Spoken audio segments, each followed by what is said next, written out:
Friends, good evening, greetings, wherever you're watching this, whether it's Sunday, Monday, but it is Mother's Day, and I hope everyone had a Mother's Day. I hit it out of the park with the wife, so everything is good. It's a good day. It looks like it's going to be a good week here starting there. So let's go. I want to talk about just two little things, and obviously I don't want to make this a long video because I know a lot of you are busy, but I do want to bring attention to that this could be a great week. So right now, as far as we know right now, and we don't know how much of this is, I don't want to say the word true, but I'll say true, and we'll just leave it at that. I'm not trying to be negative here. I'm just saying, obviously there's only one way this is going to be said here. Our U.S. officials, they have been meeting with China on the tariffs, and so far they're coming out and saying like, hey, things are going good. This is actually going better than what we thought, and we seem to be we're working out essentially the skeleton of a deal here. So things are going well. That hopefully that is true, and hopefully we will progress into the week with maybe working out a tariff deal with China. I mean, so if that were to happen, the market's going to go bonkers. The market is it's going to be a celebration. It's going to go freaking nuts, because that was the biggest worry of all this. That was the biggest problem. And two, if the UK deal gets signed here this week, like actually pen to paper and it's official, that's going to drive. I mean, so we could, this week, next week could be really good for the market. Now, obviously, the other side of the coin is if this doesn't happen and maybe something goes terrible with the deal, oh boy, the market is going to like just fly down the hill here, and we're going to be in some bad waters here. So I do want to talk about Palantir. I want to talk about the ETF, the Granny ETF that Tom Lee has made with other high investors firms here. So obviously, I don't want to sound like a broken record. I've already talked about Palantir so much, and as of right now, since the great quarterly, deals still being worked on, deals coming out, Palantir being in the pocket of the White House, Alex Karp being just a great CEO that's willing to talk about Palantir and just AI in general, how he talks about AI and pumps it up.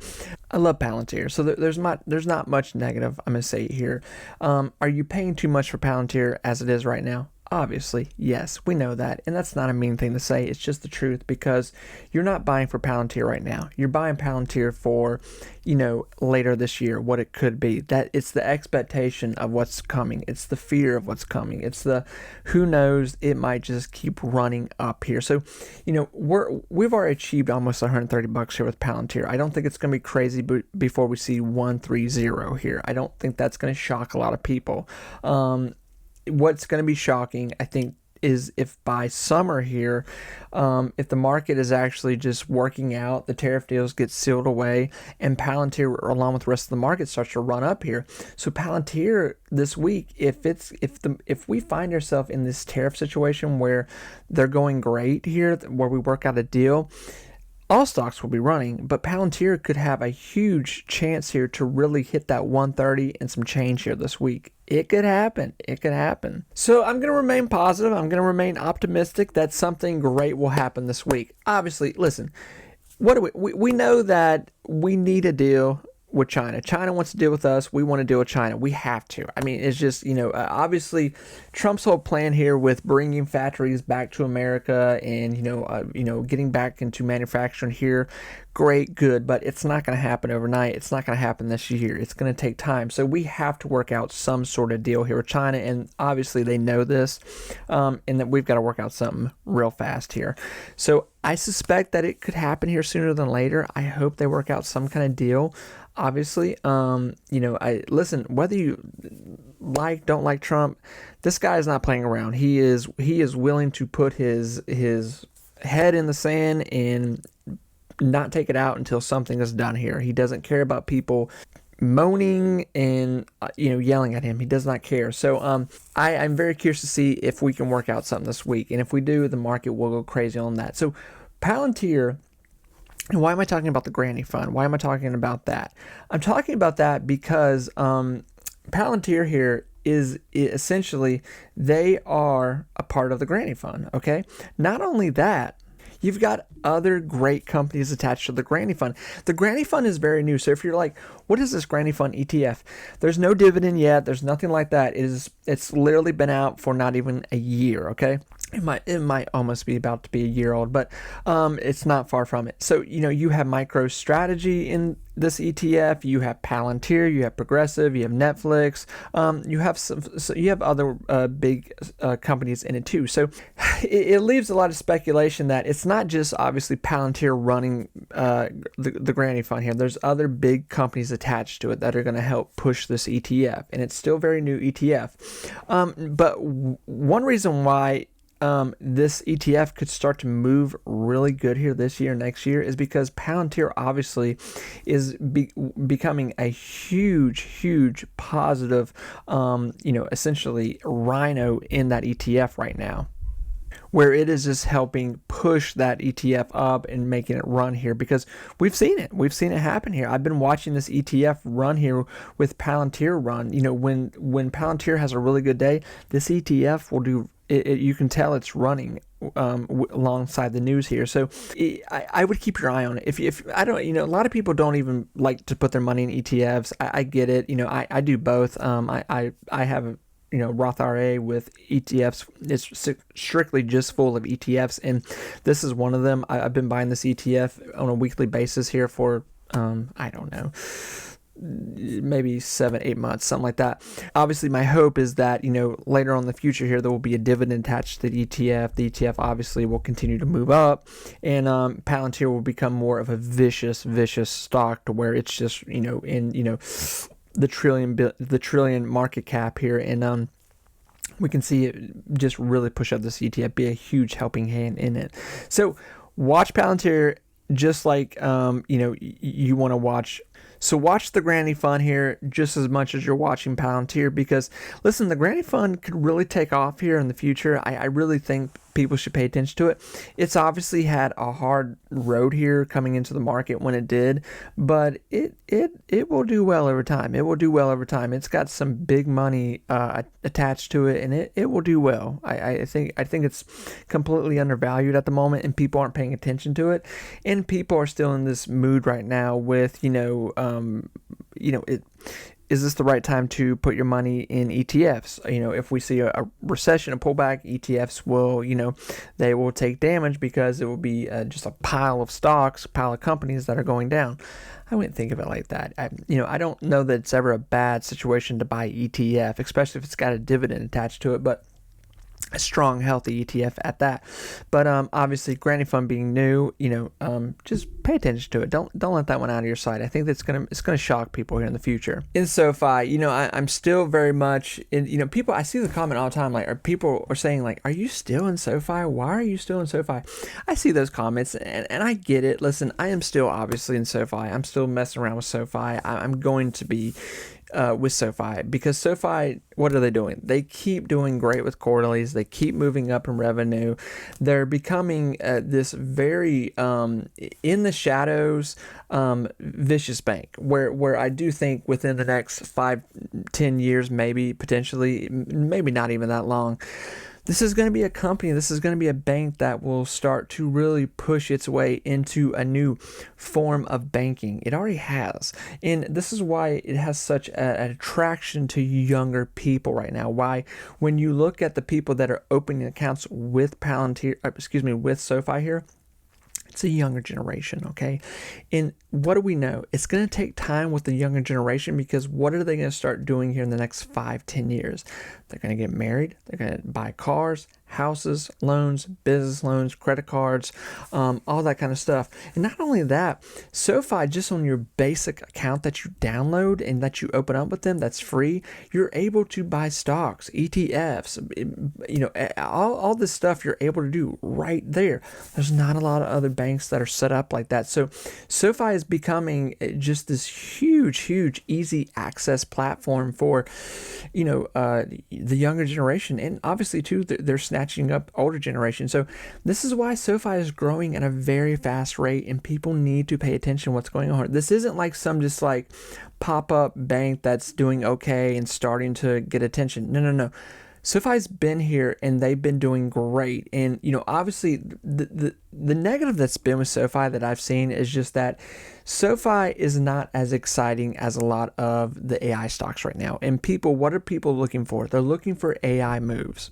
I would almost say that, there's probably more, I'm going to get chewed alive for saying this one, but I would say there's more, if I were to make a video for strictly just saying Big Bear's going, Big Bear AI, it's going to $20 compared to a video saying where I would say SoFi is going to $20, I would be willing to bet that Big Bear would probably get more views because A of all, it's an AI stock, and two, it's cheaper. But it's the fact that it's an AI stock that is untapped potential, and people are wanting AI stocks. They're wanting AI stocks. SoFi is still in this realm of, it's not exciting a lot of people. It's moving on a slower basis. It's not really an AI stock. It's not. I mean, I know people want to make that argument. I get the technology. I get all that, and I agree with it 100%. But at the end of the day, it's a bank. It's a bank, okay? And there's nothing wrong with that, but it's just not as exciting compared to a lot of things that are going on right now. And I get that. But for a good, solid investment that has high potential, man, SoFi's got it. It's got it going on. You're looking at a company that is in a massive growth season right now, and it could continue to get even bigger for them. So I would not count SoFi out with any situation. I think if the market continues to do well here, SoFi undoubtedly will move back into a $14, $15, $16 range here before we know it. SoFi is looking for higher numbers. It's looking for higher numbers, and it's going to get there. By the end of this year, maybe beginning of next year, we could be in $1 billion quarterly position here with SoFi. That's a lot of money. It's a lot of money for SoFi to get into, but undoubtedly it's coming here. It's coming. You look at something like Wells Fargo. A normal Wells Fargo quarterly revenue is, somewhere in between 19 million to 22 million. That's just the norm on that. When you look at, Wells Fargo right now, Wells Fargo isn't a bank, or isn't a stock where I'm like, I'm going to put my money in Wells Fargo because I think the stock's really going to have a great run here. It's not going to have a great run. The Wells Fargo, as of right now, is never going to have crazy quarterlies compared to what's had. It's a bank that's been around for a long time. It's got great dividend attached to it. It's not going to shock you, disappoint you. It's just there, and that's what it is, okay? So that's the situation. That's with a lot of bank stocks. That's with a lot of banks that have been around for a while. SoFi, I would argue, and I think a lot of people would, argue with this too, is that SoFi is quite the opposite. There's a lot of untapped meat left on the bone there. A lot of meat that hasn't been eaten up yet. There's a lot of potential. So SoFi is doing all these things that it hasn't done. SoFi hasn't split. SoFi doesn't have a dividend. SoFi is still getting these large deals, these loan deals, more and more people to sign up with them. It hasn't even hit $1 billion quarterly yet. So there's a lot still to come that you, for under $20 at this point, can be a part of with them as an investor. So I think the expectation of what's coming here with SoFi, I think it's very good. I think it's very high. I mean, my God, they're hitting quarterlies, and they're hitting quarterly strong, okay? Now, obviously, I'm greedy. I'm your regular investor where I want SoFi to be at 20. I want it to be at $30. And I think that's possible. And I think, if we can, listen, if we can get this market to where there's nothing scaring it, to where, these tariffs are locked down, inflation somewhat gets a little better, the market will run and the market will do good. Okay. We will see numbers that we had and maybe new numbers. In stocks that are highly undervalued right now, and that are not taken as serious as they need to be, like SoFi, they will run. They will run to these bigger numbers that we're wanting. Now, when is that time frame coming here? What does that look like? I hope it's sooner than later. I really do. But listen, friends, obviously this Trump era that we're in right now, it is a lot different than what we saw 2016 when he took it the first time. We have huge tariffs attached to it now, but I do remember, and I'm not trying to make this political, but it's going to sound political. I remember when Trump was the president then. People were saying the same thing they're saying now. He's going to crash the market. There's going to be a recession, all this kind of stuff. If there's one thing that I can say about Donald, I think we may all agree with this, is I don't think he's going to want that or let that happen under his watch, because that would look really bad for him. And what do we know about him? He's not going to look bad willingly. So this is one reason, too, why you're seeing him demand rate cuts from Jerome Powell, the chairman of the Feds here. But Jerome Powell obviously is saying, hey, we're going to wait because we don't know what's coming 2 months down the road with this inflation situation, because it will take some time for the reports to show what's happening now compared to then. So I'm optimistic. I'm if I'm going to put my money in the market like I am, I'm going to put it in good things. Okay. And that's what I'm going to do. So friends, listen, I want to wish all of you the best of luck. What's going to happen here in the market this week? I think we're going to have a super week in the market. I really do. I hope they work out a deal. I hope something good. But if they don't and it comes crashing down, I'll be a buyer. There will be things that I will buy. So I'm looking forward to what's going to happen here. Friends, happy Mother's Day. I hope everyone had a great day, and I will talk to you very soon. Bye, everyone.